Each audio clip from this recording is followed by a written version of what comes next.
नमस्कार दोस्तों, स्वागत है आपका हमारे चैनल पर।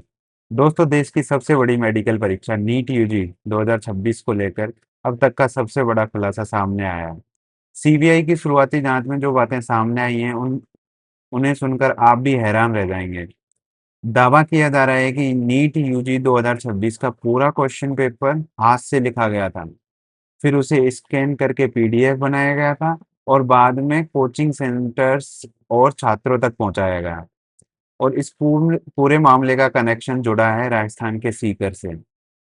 दोस्तों, सीबीआई के सूत्रों के अनुसार इस पेपर को डिजिटल पीडीएफ में बदलने का आरोप दिनेश विवाल नाम के व्यक्ति पर है, जो कि एक जो कि एक नीट एस्पिरेंट के पिता बताए जा रहे हैं। लेकिन कहानी यहीं खत्म नहीं होती।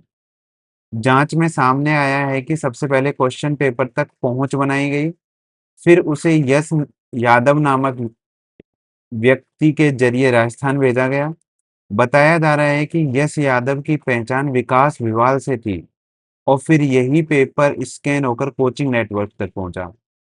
परंतु सबसे चौंकाने बड़ी वाली बात यह है कि सीबीआई जांच में कुछ छात्रों ने दावा किया है कुछ छात्र नहीं बहुत से छात्रों ने दावा किया है कि उन्होंने गैस पेपर के लिए 2 लाख से लेकर 5 लाख रुपए तक दिए। दोस्तों, ये 2 लाख से 5 लाख रुपए तक की रकम तो लास्ट मूवमेंट पर पेपर के लिए थी। इससे पहले ही जो पेपर लिए उनके लिए बहुत सारे स्टूडेंट्स ने 20-20 लाख रुपए तक भी दिए।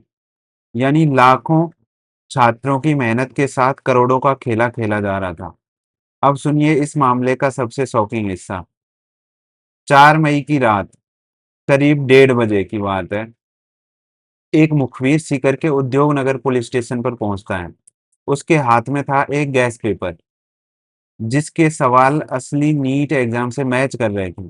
रिपोर्ट्स के मुताबिक लगभग 600 मार्क्स के क्वेश्चन मैच हो रहे थे। सोचिए दोस्तों, 720 नंबर के एग्जाम में 600 नंबर के सवाल पहले से घूम रहे थे। लेकिन उस आदमी ने पुलिस स्टेशन में लिखित शिकायत नहीं दी और बिना कंप्लेन दर्ज कराए वहां से चला गया।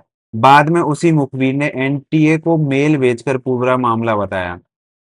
जब उसने मामला बताया तो एनटीए ने अंदरूनी जांच की और फिर 11 मई को पूरे देश में नीट यूजी 2026 एग्जाम को कैंसिल कर दिया गया।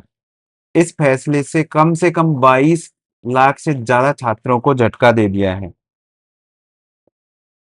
अब इस पूरे मामले की जांच सीबीआई कर रही है। CBI coaching institute owners, staff हो गया, स्टूडेंट से बातचीत कर रही है और मनी एंगल भी इस पूरी स्टोरी में देखा जा रहा है। अब बात करते हैं उन प्रतिक्रियाओं की जिन्होंने पूरे सोशल मीडिया पर तूफान ला दिया। सबसे पहले बात की खान सर की। खान सर ने एनटीए पर जमकर हमला बोला और कहा, 10 रुपए का डायपर भी लीक नहीं होता, लेकिन देश की सबसे बड़ी परीक्षा का पेपर लीक हो जाता है। यह बयान सोशल मीडिया पर आग की तरफ वायरल हो गया। उन्होंने एनटीए को नेवर ट्रस्टेबल एजेंसी तक कह दिया और छात्रों के भविष्य के साथ मजाक किया जा रहा है। ये सब खान सर ने बच्चों के भविष्य को लेकर, बच्चों की मेंटल हेल्थ को लेकर, बच्चों के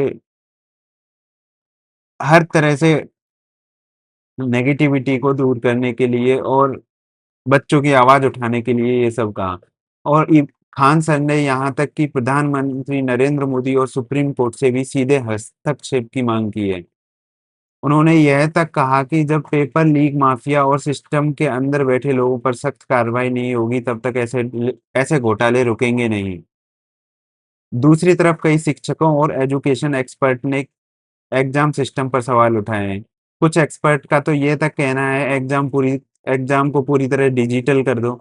लेकिन दोस्तों, हमने देखा है राजस्थान में डिजिटल एग्जाम भी लीक हो जाते हैं, पता नहीं कैसे। मेरे को लगता है इसके पीछे बहुत सारे बड़े बड़े लोग हैं। पेपर लीक होने के बाद भी कुछ नहीं होता है, रफा दफा हो जाता है। बायोमेट्रिक वेरिफिकेशन जरूरी है, एआई सर्विलेंस लागू होनी चाहिए और कोचिंग माफिया पर बड़ी कार्रवाई होनी चाहिए।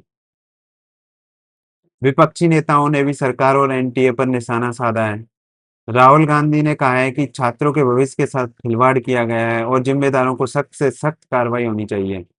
अब सबसे बड़ा सवाल यही है, आखिर पेपर सबसे पहले लीक कहाँ से हुआ? प्रिंटिंग प्रेस से हुआ? सिस्टम के अंदर कुछ लोग हैं जो पेपर को लीक कर रहे हैं, या कोचिंग माफियाओं की कुछ अंदर बड़े-बड़े लोगों से सेटिंग है? और सबसे ज़रूरी सवाल, क्या अब छात्र एनटीए पर भरोसा कर पाएँगे? बस आपकी राय क्या है? अब आपकी राय क्या है इसमें? कमेंट करके बताइए, क्या एनटीए को पूरी तरह से बदल देना चाहिए? क्या नीट एग्ज़ाम को अब ऑनलाइन ऑनलाइन कर देना चाहिए? और क्या कोचिंग माफिया इस पूरे खेल के पीछे हैं?